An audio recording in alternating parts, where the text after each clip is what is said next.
From the JAMA Network, this is JAMA Clinical Reviews, interviews and ideas about innovations in medicine, science, and clinical practice. Hello, and welcome to this episode of JAMA Clinical Reviews. I'm Dr. Carolyn Crandall, Associate Editor at JAMA and Professor of Medicine at UCLA. Today, I'm joined by Dr. Ekta Kapoor, Associate Professor of Medicine and Assistant Director at the Mayo Clinic Center for Women's Health. We're going to talk about bilateral oophorectomy and what the implications are for caring for women who've undergone this procedure. So let's tackle some terminology first so that we're all on the same page.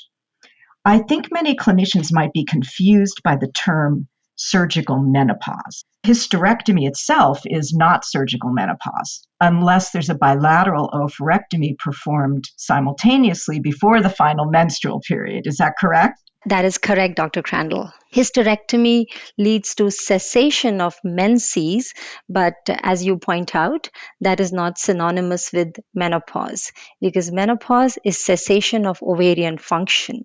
In the case of surgical menopause, because the ovaries have been removed, there is loss of ovarian function for that reason, and it's called surgical menopause because it is the result of a surgery. In women who have only a hysterectomy with ovarian preservation, even though they have no menses, they are not in surgical menopause.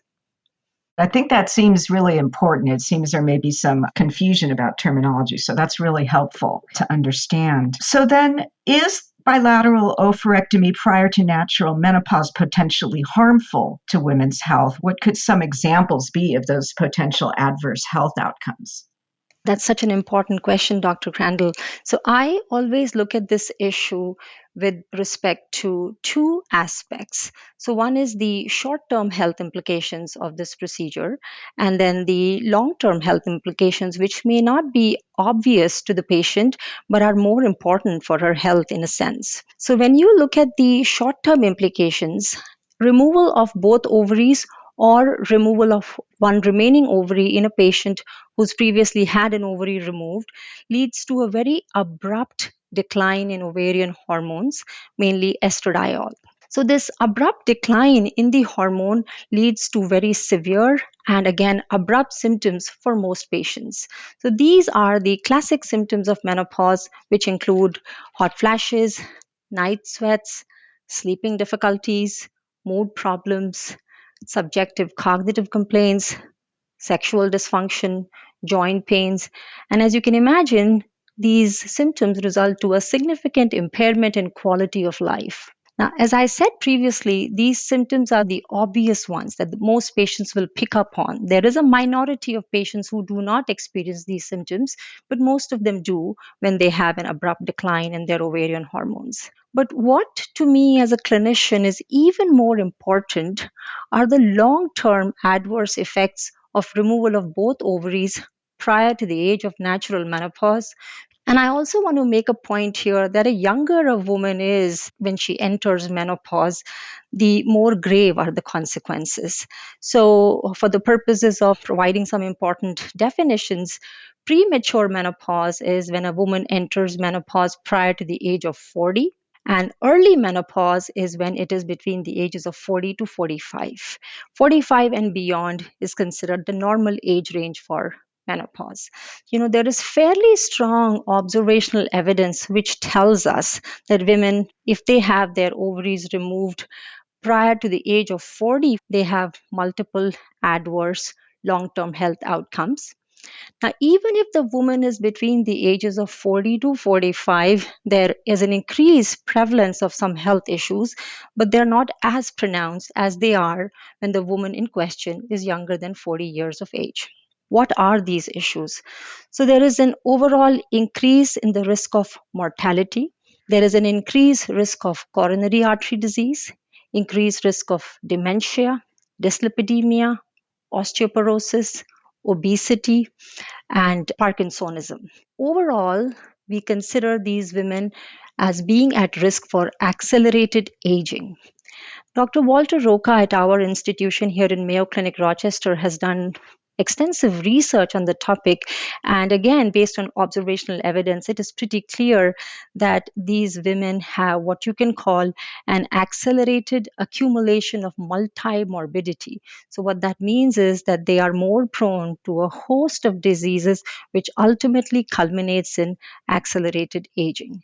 So, the short message here is that if a woman has both her ovaries removed at a young age, particularly if she is less than 40 years, she can not only expect to have severe menopause symptoms, which are more abrupt and more severe than what one encounters after natural menopause, but more importantly, she can be at risk for multiple adverse long term health conditions.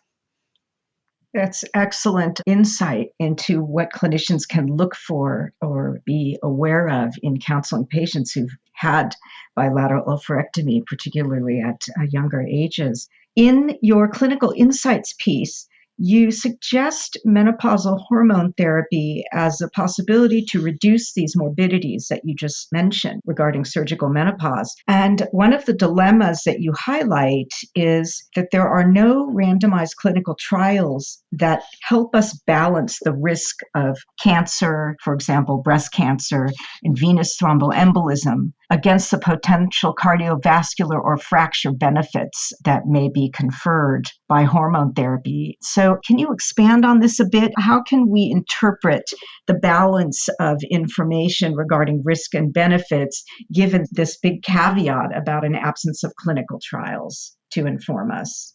As you said, Dr. Crandall, there is fairly decent observational evidence to tell us that if women are given estrogen therapy till the average age of menopause, a number of the conditions that I listed for you previously, the risk for them can be mitigated by replacement doses of hormone therapies. So, not all, but some of them. And again, that estrogen therapy given till the age of natural menopause reduces the risk of overall mortality, coronary artery disease, diabetes, osteoporosis, dementia. But then there are certain other things where the effect is questionable. So, to your point about potentially increased risk for health conditions like breast cancer and venous thromboembolism, we just have to take a step back and ask ourselves, where does that evidence come from? That evidence comes from hormone therapy use in women after natural menopause. And I think the largest study to date, the largest randomized control trial done to date, which informs us in this regard, is the Women's Health Initiative. So, there, yes, all these concerns came to the forefront, that increased risk of cardiovascular disease, venous thromboembolism included, increased risk of breast cancer. The risk of venous thromboembolism is perhaps higher with hormone therapy use, but the important caveat being that it's not the same for all forms of hormone therapy, meaning the risk with oral estrogen is probably higher than that with transdermal estrogen. And again, when it comes to the progestogens, the risk is not the same with all progestogen therapy.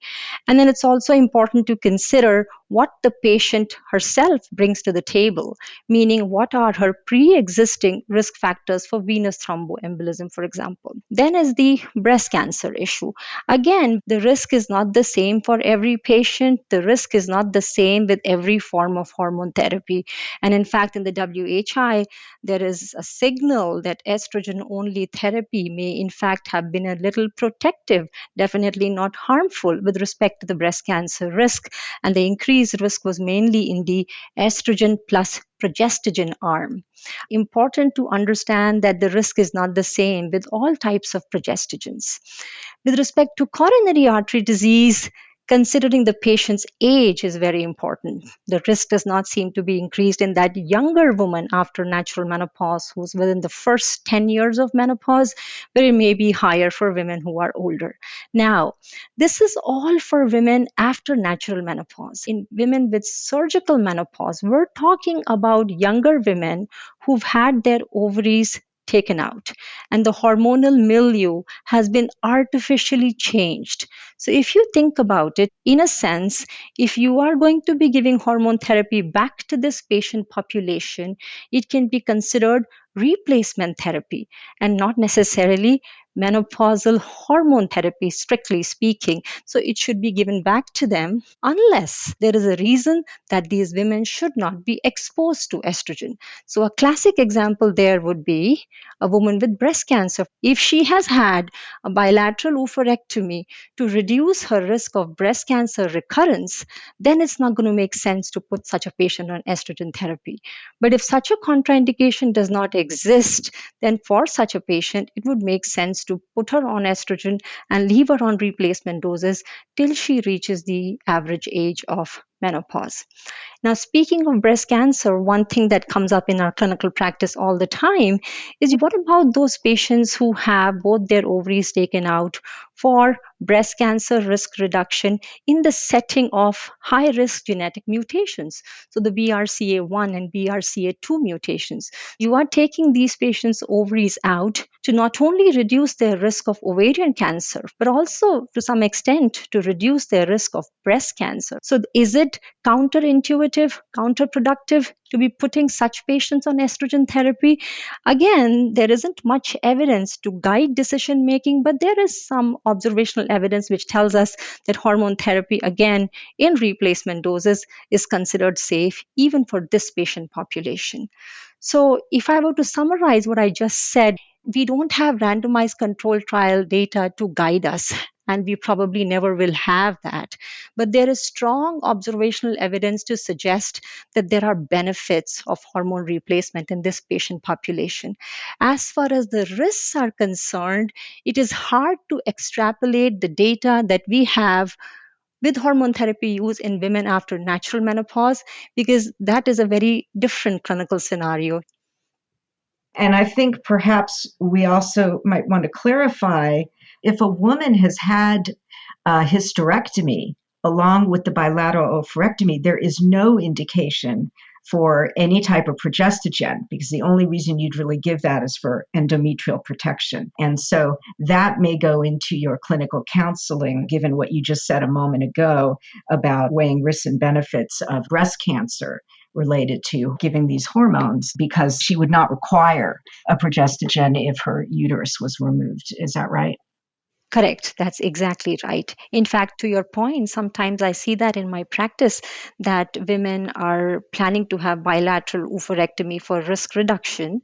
And that often happens at our institution in the setting of high risk mutations like the BRCA mutations. So they're having bilateral oophorectomy, and sometimes they choose to have hysterectomy only to simplify their hormone therapy regimen because of this concern regarding increased risk of breast cancer with certain progestogens use. Now, not to say that we support or promote such an intervention, and that's only because the progestogen that was used in the WHI study was a different one, a synthetic progestogen, wherein the risk for breast cancer may have been high because of it. But the more natural progesterones, with whatever evidence we have, it doesn't seem like the breast cancer risk is high with those products. So we are more liberal and more relaxed with the use of those progestogens, which are used more in modern clinical practice. But patients every now and then will make that wish because they want their hormone therapy regimen simplified. Thank you. That's excellent pearls for clinical counseling. I want to ask you then, summing up, is there a particular take home point or anything else you think that we should mention to our listeners? First thing I think to remember is that women who enter early menopause, women who enter premature menopause due to any cause, and bilateral oophorectomy included, these patients have to be considered distinct from those who undergo natural menopause. So, hormone therapy used in the patient population after natural menopause is not to be considered the same as we do for women with premature and early menopause. In this latter group, it has to be thought of as replacement therapy, as I said previously, and it should be given not only for the purposes of symptom management, which really, if you think about it, is our main goal in women after natural menopause, right? One of the main reasons why we prescribe hormone therapy in that patient population is to manage their menopause symptoms, mostly vasomotor symptoms. But that's not even the big goal in these younger women after bilateral oophorectomy. Even if the patient does not have symptoms of menopause, which sometimes happens, they should still be on replacement doses of estrogen therapy for mitigation of the risk of long term health conditions that I talked to you about.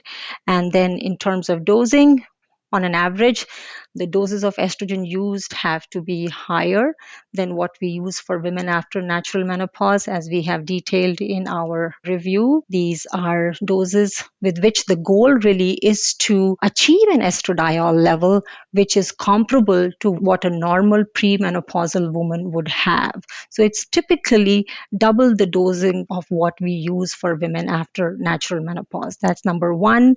And then choosing between transdermal versus oral, we have to take into account patient preferences, cost considerations, and their other health conditions. Transdermal estradiol, because it bypasses the first pass metabolism in the liver, so it's regarded as a safer option in women who are at high risk for venous thromboembolism because of obesity or other risk factors. It also carries a lower risk for hypertriglyceridemia and stroke. So if your patient is at a particularly high risk for these conditions, then you may consider transdermal. But oftentimes in these young patients, these are not terribly high risk. So I have not much to choose from between transdermal versus oral. But one important question that does come up for this young patient population is that combined oral hormonal contraception, which many of these patients have used in their younger years, should that be used to provide hormone therapy in these young patients? The answer is that it can be, but the important thing to remember is that combined oral hormonal contraception provides estrogen levels that are way higher than what are needed for hormone replacement purposes, number one. And number two, there is some weak observational evidence suggesting that the bone health outcomes may actually be superior with hormone replacement regimens rather than combined oral hormonal contraceptive regimens. And there's a big trial that's being currently conducted in Europe, which is looking at the differences in the bone health outcomes between combined oral hormonal contraception versus more of a hormone therapy regimen. So stay tuned for that. In terms of the progestogen, the ideal progestogen regimen that provides endometrial protection in the setting of high dose estrogen use is frankly not known. So, again, it's a little bit of a guesswork, but suffice it to say that we have to use doses higher than what we typically use for women after natural menopause. Otherwise, we encounter issues like breakthrough bleeding and endometrial hyperplasia. Thank you so much. I would like to thank Dr. Kapoor for this great discussion about surgical menopause and these clinical pointers. We've gotten such great useful information for clinical practice. Once again, this is Dr. Carolyn Crandall with JAMA. Today's episode was produced by Shelley Steffens.